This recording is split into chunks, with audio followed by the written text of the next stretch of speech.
Hello, and welcome to episode 13 of Inside Heidi's Mind. Today, I am going to talk about a couple of things that I've been thinking about this morning and yesterday. And I want to start off by talking about comparison. I went to the gym this morning. I didn't sweat as much as I usually do, probably because I'm a little dehydrated, but I worked hard. While I was working hard, I was thinking about comparison. How a lot of us go to the gym or we go out and we dress ourselves as the best we can because we're afraid that we're not going to look good enough. We're afraid that we're not going to be good enough for society, especially with the expectations that my generation especially dresses as, whether it be crop tops or leggings or jeans that have a booty lift, stuff like that, and these new leggings that come out, the bomb butt leggings. There's so many things that are enhancing people's bodies to look more than what they are. And girls are comparing everybody because a lot of guys, not stereotyping, even girls, like look at each other's butts. They look at each other's boobs. They look at the physical features. They don't think about what's inside. And they just compare constantly. And it's so hard to go out in a society every day and think about, wow, somebody's probably going to look at me and they're going to compare me, or they're going to look at me and they're going to label me as this, or they're going to identify me as this, and that's not my identity. Okay? And it's really hard to keep that in your mind, but we must. We must keep it in our mind, otherwise our thoughts take over.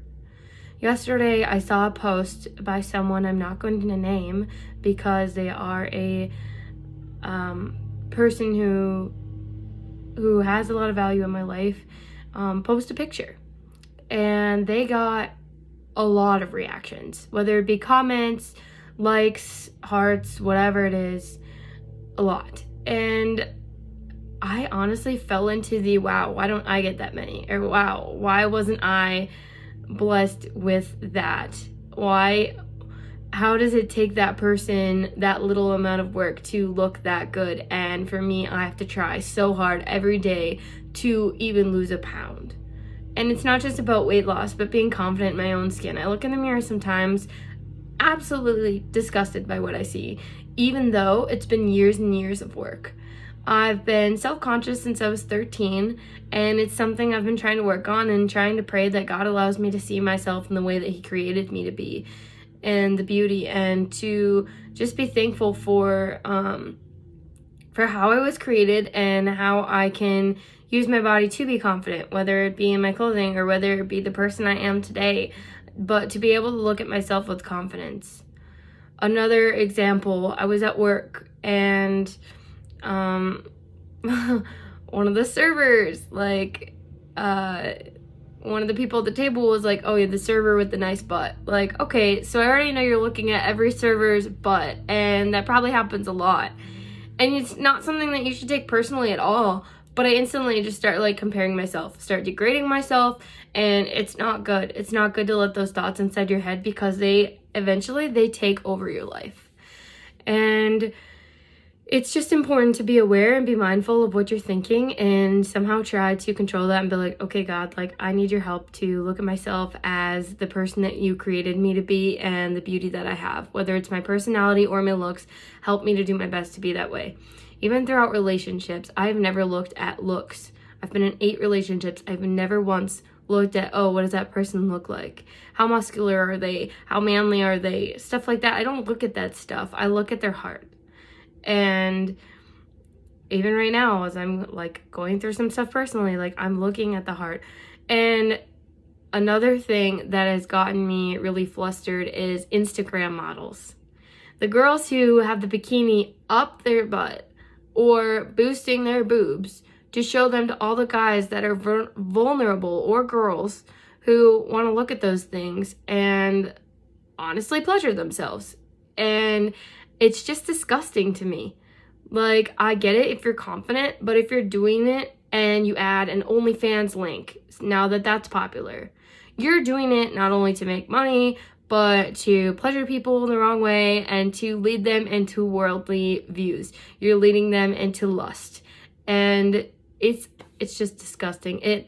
It's so painful to watch. It's so painful to fall into. It's so painful to see that that is a challenge that has come upon our world and has come upon my own life as I scroll through social media trying to avoid stuff like that. And when I see people close to me following those accounts, it hurts. My heart hurts for them, and I don't know what to do because, it's their decision, and I just pray for them because I try to talk to them about it sometimes, and it just can make it even more of a big deal because they're so defensive, or they don't want to unfollow these people because they enjoy looking at that stuff. It's almost like they're losing something if they unfollow that person. I don't know, but it's flustering, and all you can do is know that you can only control yourself. Which kind of leads me into my second thing I wanted to discuss. So last night in class, we were discussing about emotions, and yesterday I had a very roller coaster of a day as I got into a little bit of an argument, which supposedly the other person said it wasn't an argument, but I got into a negative discussion about someone telling me they didn't need anyone in their life to be okay. They didn't need anyone at all to be okay. They don't need anybody to live. All they're going to do is care about themselves and take care of themselves, even though they post a lot about their life on Facebook. And I personally feel like the reactions that they're getting and comments are what's fueling their fire, which it's okay to do, but there is a line to cross on how much you're relying on that in order to fuel your fire. And if you really think that you don't need your family and friends to be okay, you don't need a support system, and all you're going to do is work, good luck to you, because it's not going to go very far. And I personally think that that person needs to see someone and journal and watch their progress and make some personal changes. But you know what? It's only going to happen when they choose to do it. And while I sit back and think about what I'm saying and think about how I'm reacting, I'm also thinking about how, hey, I'm not your counselor. Just because I'm going to school counseling, in a school counseling program, doesn't mean I have the ability and a licensure to be your counselor. And not only that, if you're someone close to me or somebody I know personally, it's just not going to work. It's going to ruin the relationship. It's going to ruin the friendship, and that's not going to work. I would refer you to somebody else. And during class, my professor said, "How did you decide to feel?" Rather than asking, "How did that make you feel?" Because if you break down that question, it means that someone has the capacity to control your emotions.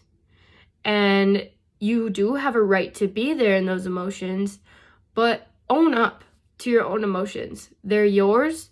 You are in control of them. You decide to feel that way. Even if it feels uncontrollable, you can decide to walk away from those emotions, to pray about it, to listen to something, to go for a walk, to do something that's going to bring you joy or bring you out of that. You decide.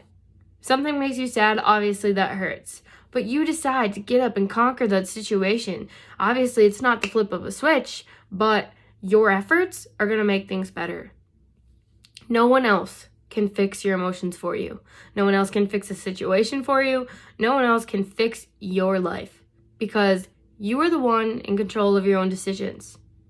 So I really encourage you today to think about how you react to things, to think about what you're going to do to make your life better and what have you done to make your life better. And if you haven't done anything yet, well then it's not too late to start.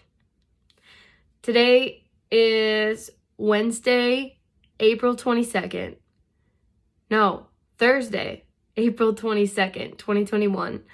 And I really want to encourage you to do the best that you can to decide to conquer these thoughts, to conquer these emotions. And if you need to talk to someone, if you need to journal, do it. Don't be afraid to talk to someone. If you're afraid they're going to tell someone, talk to somebody else, because confidentiality is key. And I know that, I'll admit, one time recently I broke it for a family or friend. And I mean, although it was to my parent, it ended up getting out. And so I have to watch that and I have to be better and improve. And so I highly encourage you, though, to do something about what you can control. Do something about your emotions. Don't let people destruct you. Don't let people control you. Don't let people compare you to something else, whether it's their Instagram feed, their Facebook, their Snapchat. If they're doing something you don't like, well then, tell them. If they don't do anything after telling them, at least tell them that you're thinking about walking away. Because it's very, very painful to watch others in your life who you genuinely care about scroll through your newsfeed of people that you're comparing yourself to, of people that you don't want them to look at or that you would hope that their hearts change about it. This isn't directed at a certain person. It's in general for some people. And I genuinely care every single day. Genuinely care about so many of you. And if you're watching this and you can relate, well, I'm glad I was able to share. Because this is what's been on my mind today, and I really encourage you to just do your best.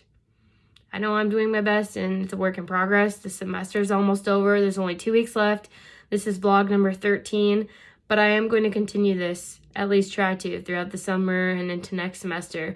This was for a class, theory and practice too, for counseling, but like I said, I'm just going to continue because it's a good way to journal. Don't tell someone how you're feeling and not want to hear their feedback. And if you do that, just write in a journal. What's the difference if you don't want to hear their reaction? Anyway, I hope you have a great Thursday, and thank you for listening to Inside Heidi's Mind.